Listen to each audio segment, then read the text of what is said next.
Hi అండి, welcome to our channel. దేవి నవరాత్రుల్లో భాగంగా అమ్మవారు 7వ రోజు ఏ రూపంలో దర్శనమిస్తారు, అలాగే ఏ ప్రసాదాలు సమర్పించాలి అనేది మనం ఈ వీడియోలో తెలుసుకుందాం. వీడియో స్కిప్ చేయకుండా చివరి వరకు చూసేయండి.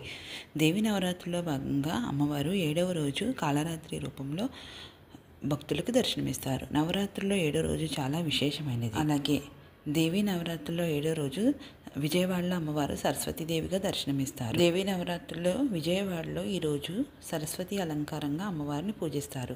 కాళరాత్రి దేవి శరీరం చీకటి వలె నల్లగా ఉంటుంది కాబట్టి అమ్మవారిని ఈరోజు కాళరాత్రిగా పిలుస్తారు. ఈమె వాహనంగా గాడిద ఉంటుంది. అమ్మవారు ఎప్పుడు శుభ ఫలితాలు ఇస్తారు కాబట్టి ఈమెను శుభంకరి అని కూడా పిలుస్తారు. దేవీ నవరాత్రుల్లో 9 రోజులు చాలా విశేషమైనవి. ఈ 9 రోజులు 9 అలంకరణలు చేసి 9 రకాల నైవేద్యాలు సమర్పించుకుని భక్తులు పూజిస్తూ ఉంటారు. అయితే నవరాత్రుల్లో 9 రోజులు అమ్మవారిని పూజించలేనటువంటి వారికి అతి ముఖ్యమైన 3 రోజులు 3 అవతారములు 6, 7, 8 రోజుల్లో జరిపేటటువంటి అవతారములే.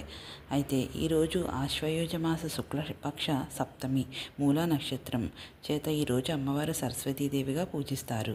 ఈ సరస్వతీదేవి అవతారం ఈరోజు అమ్మవారికి తెల్లని వస్త్రములు అలంకరించడం, అలాగే అమ్మవారికి దద్దోజనము పరమాన్నము నివేదన చేయాలి. దైవారాధనలు 3 రకములుగా ఉన్నవి. అవి శివారాధన, విష్ణు ఆరాధన, అలాగే శక్తి ఆరాధన. శక్తి ఆరాధన అంటే అమ్మవారైనటువంటి సరస్వతి, లక్ష్మి, దుర్గాదేవి ఆరాధన. శక్తి ఆరాధనలకు శరన్నవరాత్రులకు మించినటువంటి రోజు మరొకటి లేదు. విజయవాడ కనకదుర్గమ్మ అలంకారాల ప్రకారం నవరాత్రుల్లో 6వ రోజు శ్రీ మహాలక్ష్మీదేవి అవతారం. దేవీ నవరాత్రుల్లో ప్రాంతాలను బట్టి అమ్మవారి అలంకరణలు ఉంటాయి.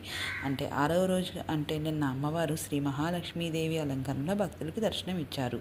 దేవి భాగవతం ప్రకారం పూర్వం మధుకైటంబులు అనే రాక్షసులను వధించడానికి బ్రహ్మదేవుని కోరికపై మహామాయ విష్ణువుని నిద్రలేపడం, యోగ నిద్ర నుంచి లేచిన విష్ణువు కొన్ని వేల సంవత్సరాలు ఆ రాక్షసులతో యుద్ధం చేశారు. అయినా విష్ణువు వారిని జయించలేకపోయారు.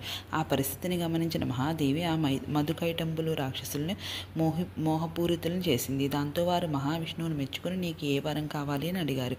శ్రీహరి వారి మరణాన్ని వరంగా అడుగుతారు. దాంతో ఆ రాక్షసులు శ్రీహరి చేతులు తమ మరణం తథ్యమని గ్రహించి తమను నీరు లేని చోట చంపమని కోరతారు. అంతటితో శ్రీ మహావిష్ణువు వారిని పైకెత్తి భూ అంతరాల్లో సంహరించే సమయంలో మహామాయ 10 తలలతో 10 కాళ్లతో నల్లని రూపుతో మహాకాళిగా ఆవిర్భవించి శ్రీ మహావిష్ణువుకు సహాయపడింది.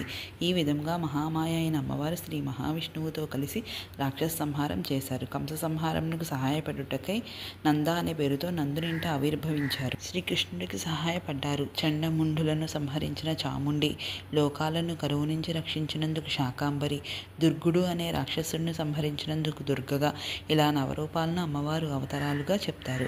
సో చూశారు కదా ఫ్రెండ్స్, దేవీ నవరాత్రుల్లో ఈ 7వ రోజు ఎంత పవిత్రమైనది, విశేషమైనదని.